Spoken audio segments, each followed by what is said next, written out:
In any case, when I was 28, to make a long story short, some friends of mine gave me a copy of the Quran. And one night I was sitting in Diamond Heights, my apartment in Diamond Heights in San Francisco.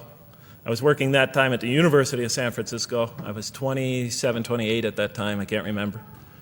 And I ran out of stuff to read, and I took this gift that my friends gave me and I began to read it. And I came to the first verse. Well, I opened the Quran, read the first page, then the second, and then very quickly, in the second surah, about 37 verses into the Quran, I came upon the story of mankind. And I have to admit, I read through it very quickly. It was about 9-10 verses long, story of the first man and woman. And I recognized some of the details. It was similar to what I had learned when I was a child, but I noticed that there was something wrong. It was apparent to me that whoever authored this Quran, of course I wasn't a Muslim at the time, so I didn't have any idea who that was, whoever authored this Quran clearly did not understand the real meaning of the story, because they had obviously gotten the details confused. They didn't even understand the whole purpose of the story. And so I just read through it once, and then I read through it again, just to try to see what kind of point the author was making, and then I read through it a third time and a fourth, and then I realized this is something strange going on here. I'm going to read this much more carefully. I'm going to need to go through this story line by line, verse by verse, because it's obvious that the author is trying to bring out another point.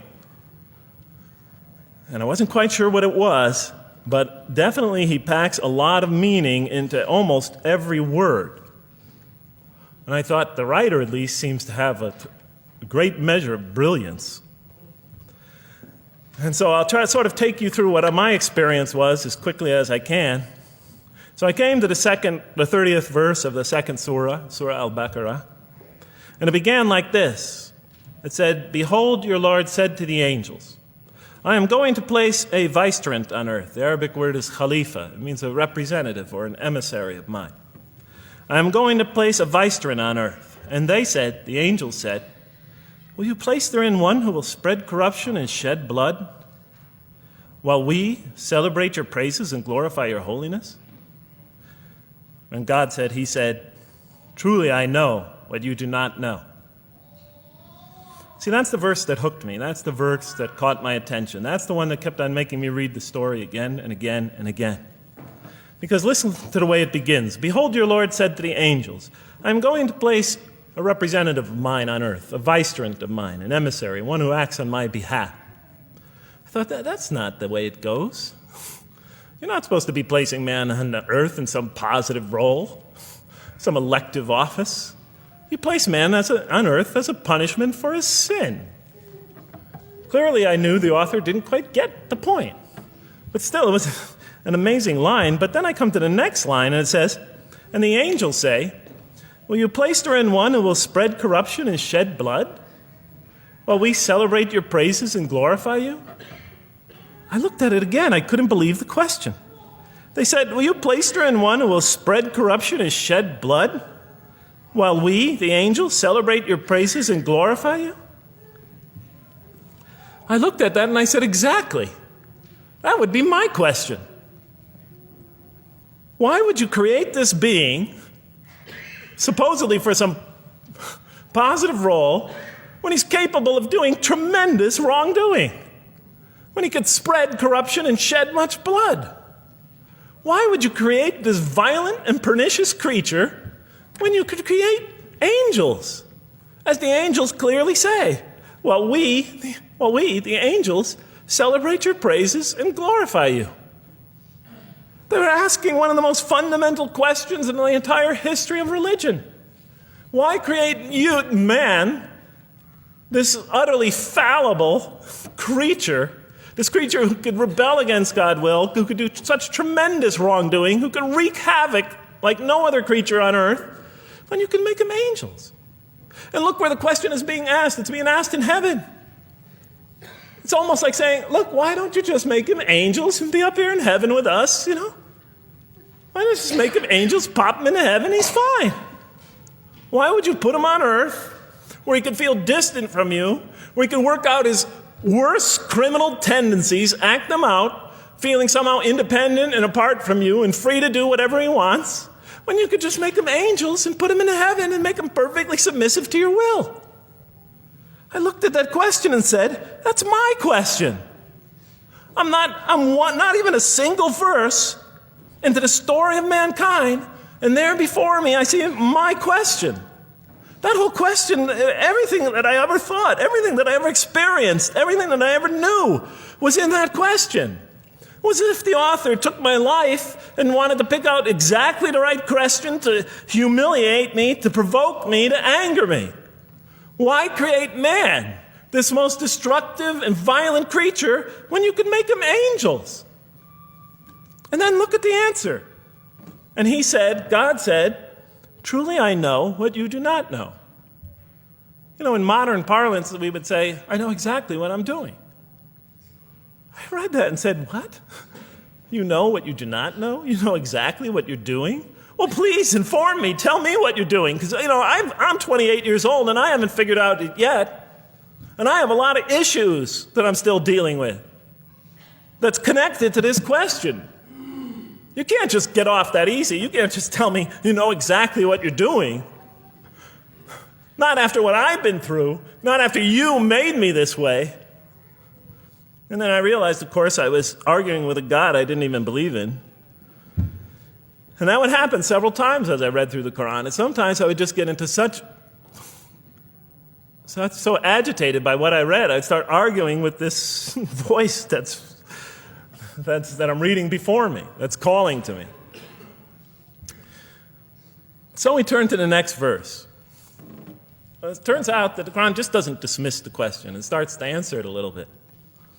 And in the next verse it says, and God taught Adam the names of all things.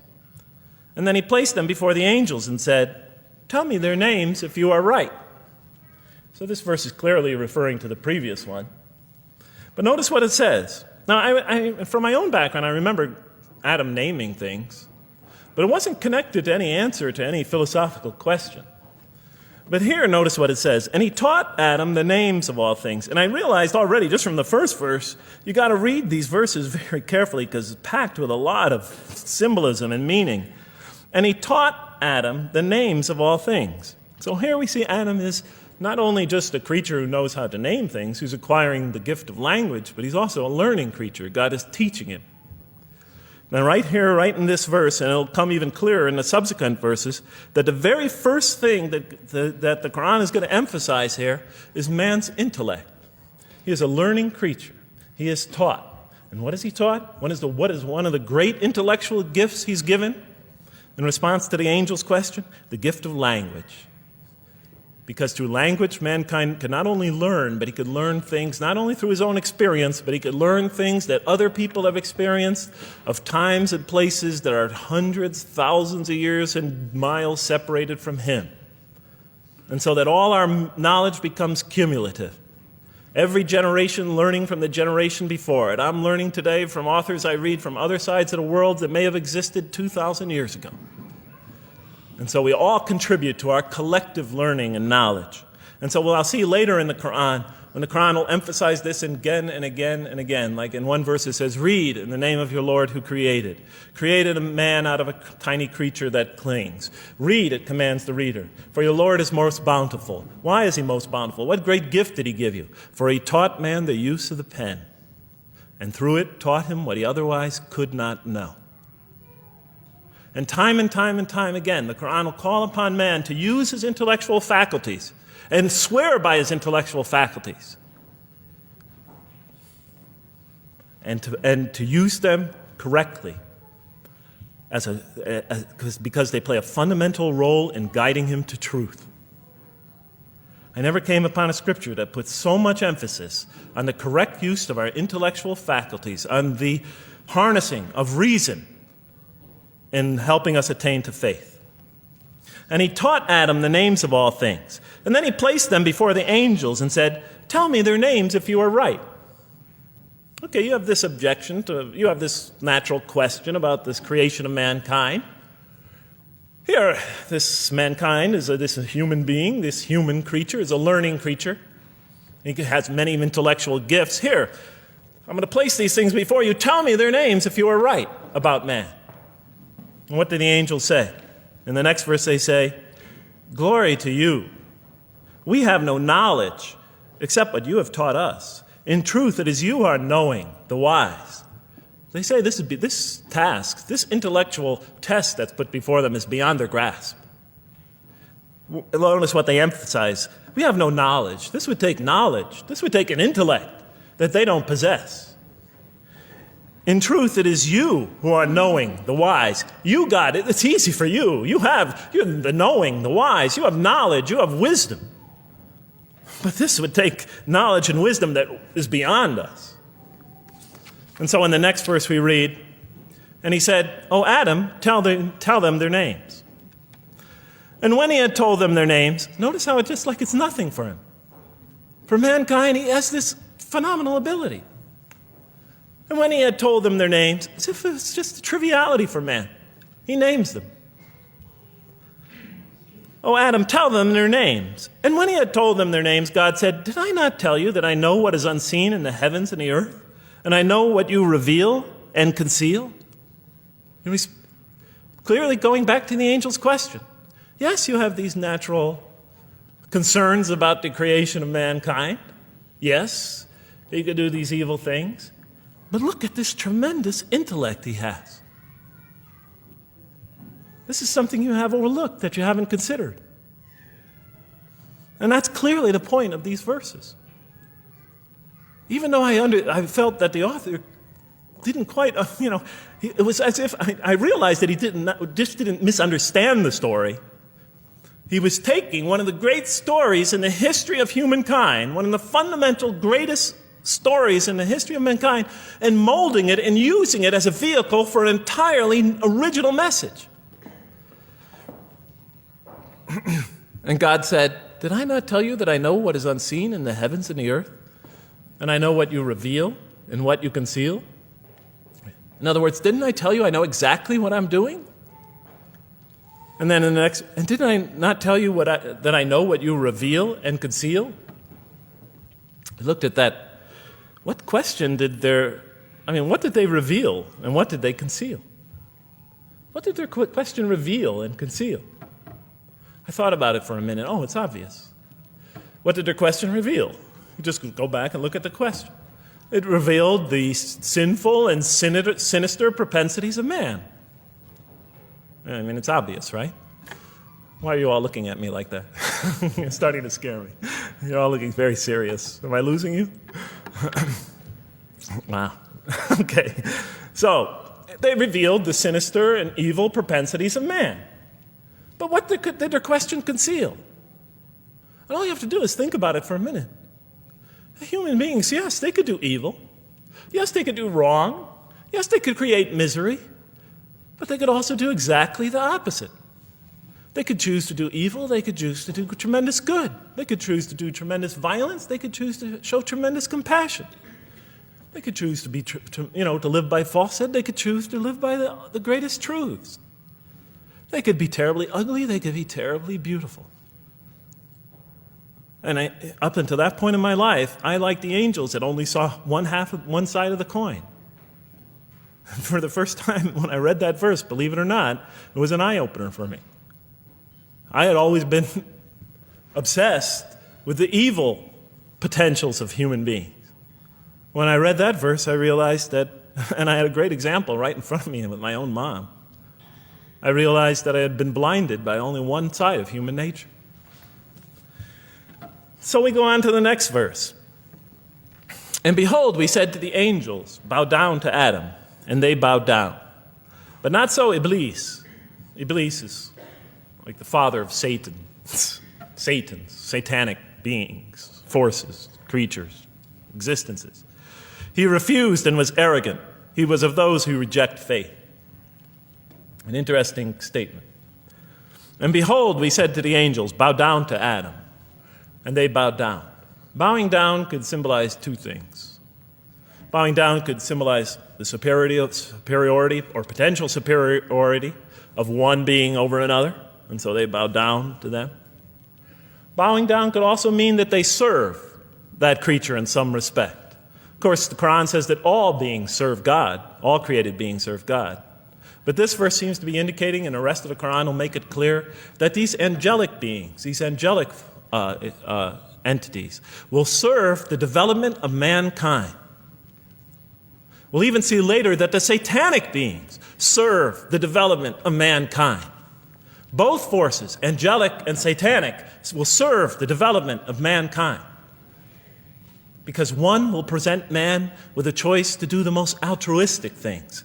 The other will simultaneously try to influence man in the opposite direction.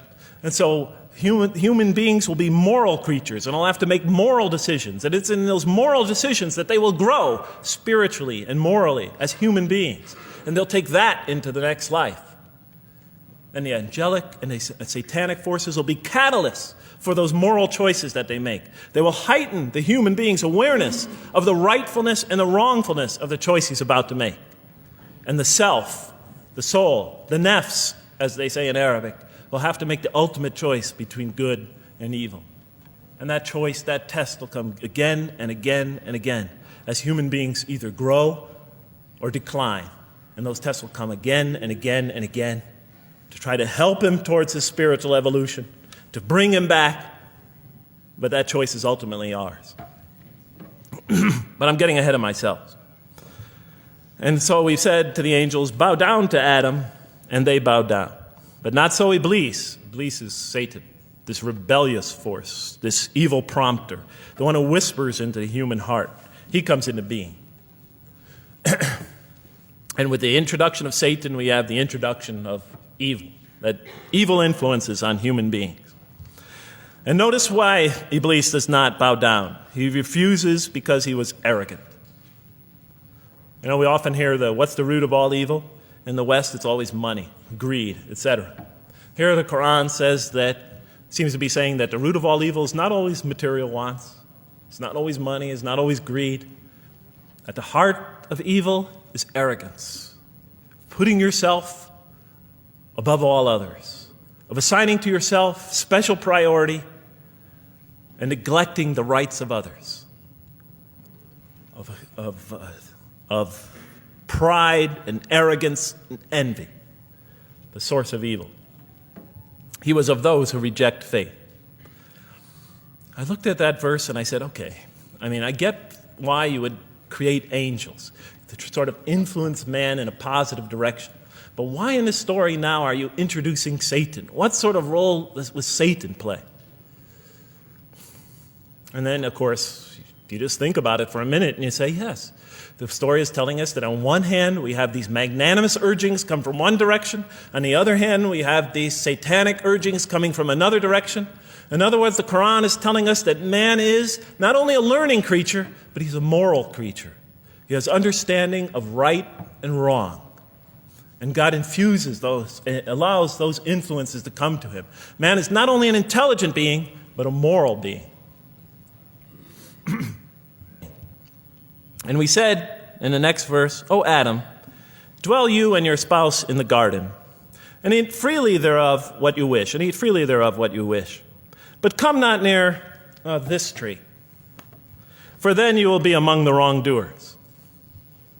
I looked at this verse and I was, starting to wonder if the author was drifting back to the old story again. I was confused. And we said, O Adam, dwell you and your spouse in the garden, and eat freely thereof what you wish, but come not near this tree, for you will be among the wrongdoers. I thought it was drifting back to the old story. Man sins, man's punished for his sins with earthly life. Maybe the author is drifting, he had a good idea, and now he's drifting back to the sort of traditional story. Maybe he couldn't make his mind up what story he wanted. Except for a couple things about this verse, and this happened with almost every verse as I read through it, is that the whole tenor of the passage is sort of not what you would expect. I noticed that the Quran in this story has a tremendous penchant for understating things. Because it says, and said to Adam, dwell you and your spouse in the garden, and eat freely thereof what you wish, to Adam and his spouse. But come not near this tree, for you will be among the wrongdoers. There's no sense of God being threatened by the possibility of man eating from the tree. In this story, we don't see in this verse, we don't see that God is nervous at the prospect, that he's threatened by the prospect, that he's anxious about it. The tree that he picks, it seems like he's just picking out any tree. Nothing special about the tree. Go not near this tree, for you will be among the wrongdoers. Satan will later come to him and tell him it's a tree of eternal life, of a kingdom that never decays. Turns out to be a complete faucet in his part. Nothing special about the tree. It's just a tree. God's not nervous at the prospect at all. You know, in the tradition that I came from, God is threatened by the prospect.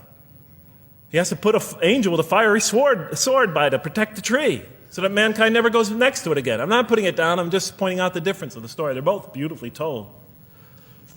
But he has to guard the tree. Why? Because if they eat from it, they'll become gods like us. This man, he already has a rebellious nature. Can you imagine if he eats from this tree? No. Can't let him get near that tree. But here, just, calmly says, but if you do, you'll be among the wrongdoers. God is not worried about himself. It's just warning man, making it clear that if you do this, you've committed a wrongful deed. Again, the whole tenor of all these verses that you read through it is God knows exactly what he's doing. Okay, next verse. But Satan caused them to slip and expelled them from the state in which they were. And we said, go you all down, some of you being the enemies of others, and on earth will be your dwelling place and provision for a time. What? I said? I was expecting now the rage, the anger, the violence, the jealousy. That's what I was expecting. Okay, they eat from the tree. Where's the rage, the violence? I'm going to punish you now. You're going to sweat on earth. And you're going to suffer, and you're going to stub your toe, and you're going to work, and you're going to labor. And you're going to die there for what you did. And where's the woman? All right? And the woman, right? She's the one who's going to suffer the most, right? She'll have to suffer labor pains and monthly cycles, right? And bleeding and crying out when her children come into the world. And she'll scream out. And worst of all, the greatest humiliation, the man will rule over her. When he's obviously her intellectual inferior because she and the angels she and Satan seduced him, and he just bumbled along and committed a real, wrong deed. Well, I don't mean to make light of it. But the story is obviously different, though. No threat here. As a matter of fact, look at the way it says, O Adam, dwell you and your spouse in the garden, and eat freely thereof what you wish. But come not near this tree, for you will be among the wrongdoers. Then they make the mistake. But Satan caused them to slip and expelled them from the state in which they were. And we said, go all you down, some of you being enemies of others, will be adversaries of others. Some of you will be adversaries of each other. And on earth will be your dwelling place and provision for a time. This is not a deity losing it. If you look at it, on earth will be your dwelling place and provision for a time. That's not the words of a God that has lost, that is really extremely upset. On earth will be your dwelling place and provision for a time. But notice something else about this verse. When you read these verses for the first time, I don't know, maybe I'm nuts, and many people think I am. But when you read these verses for the first time, this is just so much that catches your attention. But Satan caused them to slip. I remember, I couldn't get that verse those words out of my head. Satan caused them to slip. To slip? The greatest sin in the history of the human race, and it's called a slip? In my culture, slip means, you just momentarily, for a fraction of a second, you lose your focus. It's not a big deal.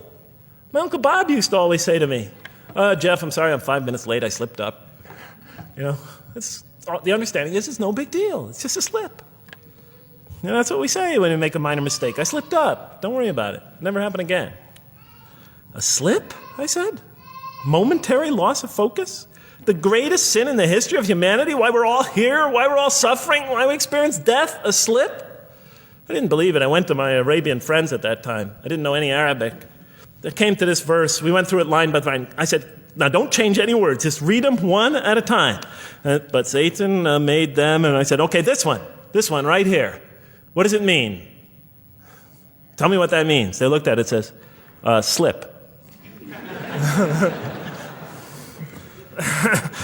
Slip.